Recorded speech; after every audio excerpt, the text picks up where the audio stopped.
Our history textbooks are filled with the stories of invaders. Ruthless invaders, such as the Mughals and the Europeans, occupy most of the pages. Stories of our epic kingdoms, such as the Marathas, Mauryas, or Cholas, are accommodated with the spare pages left. Many similar, glorious kingdoms are often excluded from our school books. One such kingdom which has been forgotten is the Ahom kingdom from the northeast of India.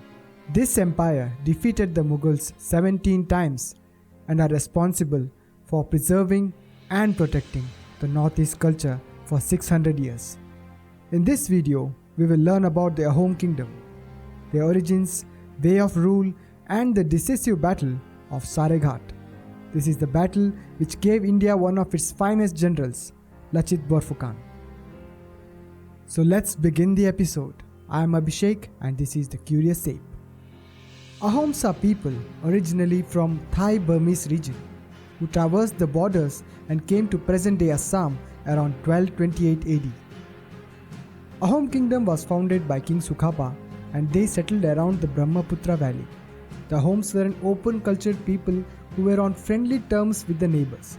They accepted people from all languages, culture and religion at a rapid pace. The people that took to the Ahom way of life were politely incorporated into their fold in a process of Ahomization. The expansion was so large and so rapid that the Ahomization process could not keep pace and the Ahoms became a minority in their own kingdom. This resulted in a change in the character of the kingdom and it became multi-ethnic and inclusive. Under the Ahom rule, the kingdom flourished on the banks of the Brahmaputra river.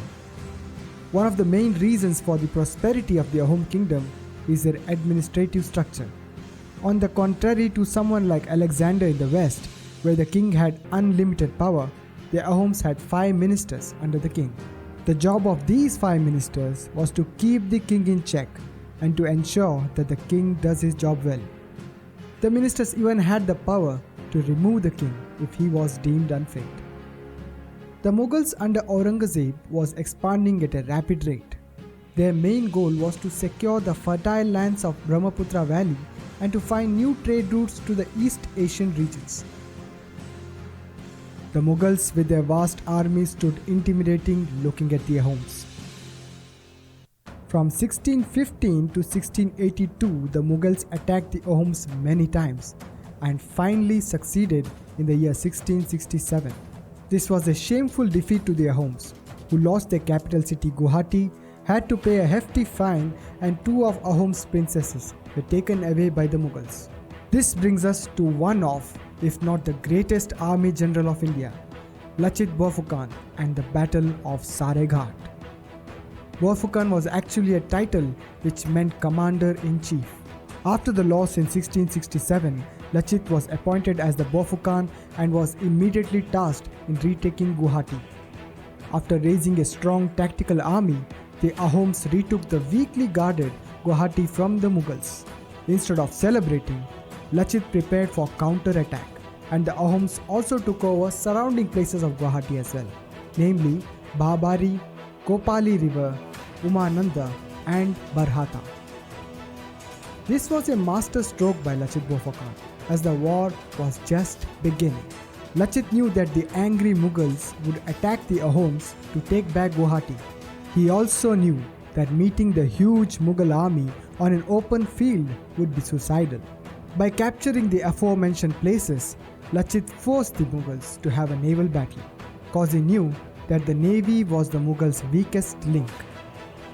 Alarmed by the loss of Guwahati, Aurangzeb sent a massive army of 4,000 troopers, 30,000 infantrymen, 21 Rajput chiefs with their contingents, 18,000 cavalries, 2,000 archers and 40 ships under the command of Raja Ram Singh to retake Guwahati. Lachit Borphukan had chosen the hilly areas of Guwahati as the battleground, and the only way to the hills from the east was through the Brahmaputra river.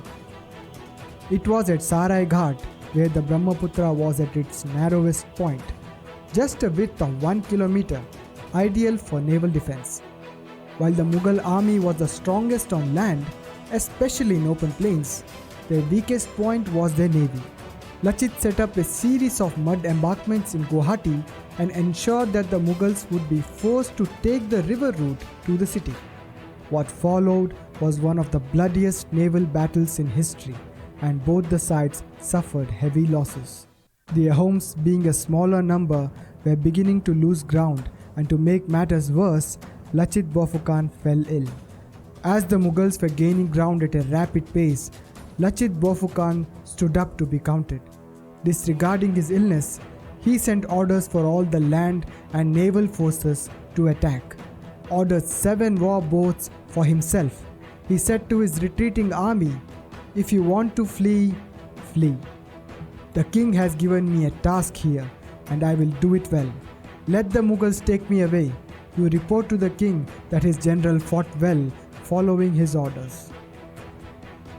Lachit's speech had an electrifying impact on the Ahom soldiers, who now attacked the Mughals fiercely. Ahom warships now began to attack the Mughal navy from all the sides. The soldiers rallied behind Lachit, and a desperate battle ensued on the Brahmaputra. The Ahoms in their small boats encircled the bigger but less maneuverable Mughal boats. The river got littered with clashing boats and drowning Mughal soldiers. Finally, the Ahoms defeated the Mughals, courtesy of a brilliant commander-in-chief. The defeat was such that the Mughals never made the mistake to attack the Ahoms again.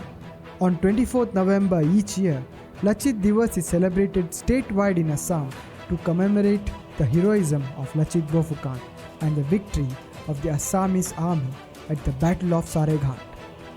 Lachit Borphukan's bravery and tales of patriotism remained confined to the state of Assam for almost 3 centuries, until the nation was introduced to the great general on November 14, 2000, when his statue was unveiled at the National Defence Academy in Khadakwasla, Pune. The best passing out cadet at the National Defence Academy is awarded the Lachit Borphukan Gold Medal. It is a fitting tribute to a brave soldier, a wise man, and a brilliant tactician. So folks, that was today's episode. If you know such stories of bravery and epic battles unknown to the popular masses of India, please let us know in the comment section. If you enjoyed the video, please like and share. And if you want to see more of such curious topics,